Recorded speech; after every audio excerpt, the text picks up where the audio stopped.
इसी बीच एक बड़ी जानकारी मिल रही है, उसे भी आपको रूबरू कराएंगे। बड़ी जानकारी, बड़ा अपडेट आपके सामने। मस्जिद विवाद मामले में सूत्रों के हवाले से बड़ी जानकारी। शिमला मस्जिद विवाद मामले में कांग्रेस आलाकमान का जो रवैया है वो पूरी तरह से सख्त हो गया है। सरकार की मिस हैंडलिंग से बीजेपी को ये मौका मिला है। पूरी तरह से इस पर नाराजगी जाहिर करते हुए कांग्रेस आलाकमान पूरे मामले पर प्रभारी राजीव शुक्ला ने रिपोर्ट मांग ली है कि आखिरकार इस मसले पर क्या कुछ संज्ञान लिया गया है। सरकार की ओर से साफ तौर पर कहा गया है कि मिस हैंडलिंग हुई है सरकार की ओर से, तभी बीजेपी को मौका मिल गया है बोलने को लेकर के। तो मस्जिद विवाद मामले में सूत्रों के हवाले से ये बड़ी जानकारी आपको दे रहे हैं।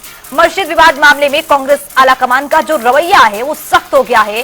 सरकार की मिस हैंडलिंग से बीजेपी को मौका मिल गया है। इसी खबर पर ज्यादा जानकारी के साथ हमारे सहयोगी दिल्ली से स्पर्श शर्मा जुड़ चुके हैं। स्पर्श, संजौली विवाद पर अब जो कांग्रेस आलाकमान है पूरी तरह से सख्त हो गया है। उन्होंने पूछा है और यहां पर रिपोर्ट भी मांग लिया गया है प्रभारी की ओर से कि आखिरकार सरकार का जो रवैया रहा है वो किस तरह का रहा है, किस तरह का यहां पर हस्तक्षेप किया गया है। ताजा अपडेट आपके पास। देखिए, बिल्कुल बात करें शिमला मस्जिद विवाद को लेकर, संजौली मस्जिद विवाद को लेकर आलाकमान कांग्रेस का जो है सख्त नजर आ रहा है।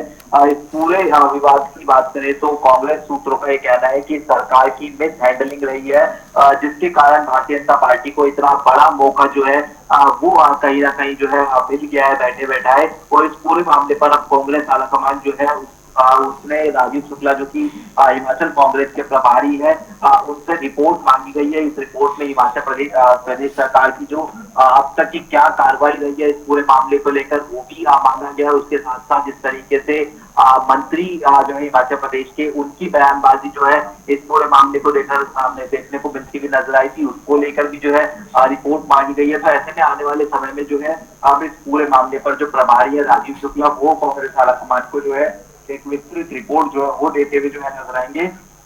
और इस मामले पर अब कांग्रेस आलाकमान जो है वो पूरी तरीके से सख्त देखने को मिलता हुआ नजर आ रहा है। बिल्कुल स्पर्श, जैसा कि देखा गया कि सरकार की ओर से ये कहा जा रहा है कि जो वहां पर धारा 163 लगा दी गई, बावजूद इसके वहां पर लोग एकत्रित भी होते हैं और आंदोलन को आगे भी बढ़ाते हैं और मामला यहां तक पहुंच जाता है कि लाठी चार्ज करनी पड़ती है, बैरिकेड तोड़ते हुए आंदोलनकारी आगे की ओर बढ़ते हैं। इस पूरे मामले को लेकर यहाँ पर जो आला कमान है वो तो मान ही रहा है कि सरकार की ओर से कुछ मिस हैंडलिंग हुई है, लेकिन क्या लगता है इस रिपोर्ट के जरिए जो आला कमान है वो यहाँ पर सख्ती बरतता हुआ या फिर सरकार को कुछ निर्देश देते हुए? देखिए, इस मामले में शुरुआती दौर में ही जिस प्रकार की बयानबाजी देखने को मिलती हुई नजर आई वही जो है हिमाचल प्रदेश सरकार के लिए कहीं ना कहीं जो है मुश्किल का सबब जो है बनती हुई जो है नजर आई।